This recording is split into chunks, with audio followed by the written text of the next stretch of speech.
Hi there, Susan Shehata, the space guru, and I'm here to continue our conversation about unrealistic expectations.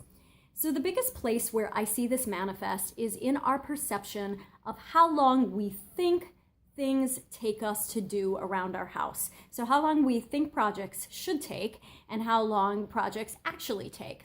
Those are the things that we have to get in harmony with one another.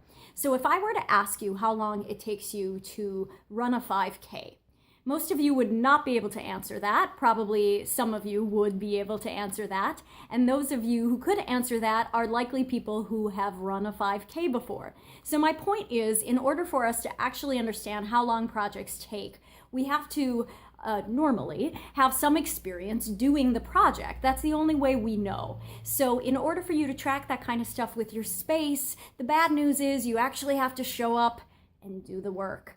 I know it's annoying, but how it goes, okay? So, you know how they say that comparison is the thief of joy. So the same holds true with your spaces. It doesn't matter how long it takes me to maintain my space. It matters how long it takes you to maintain your space, because you might have different variables. You might have a needy child or a roommate or psychological blocks around certain things. And so all of those things need to be taken into account.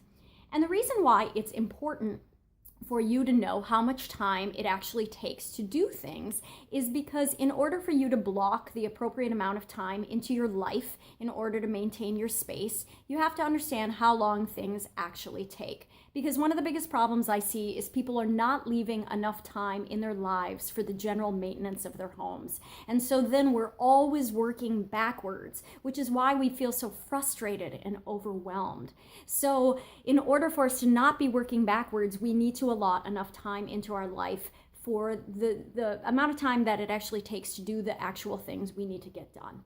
All right, so that's your assignment for this week. I want you to just pay attention to the things you're already doing, like the general maintenance things, like mowing your lawn, doing your dishes, taking out the garbage. And you don't need to track them minute by minute, but I want you to just consciously pay attention to how long those things take, because that's our first step. Before we start approaching our spaces in a bigger picture way or trying to understand how many extra projects we can take on, we need to have a good understanding of how long general maintenance on a week-to-week basis takes.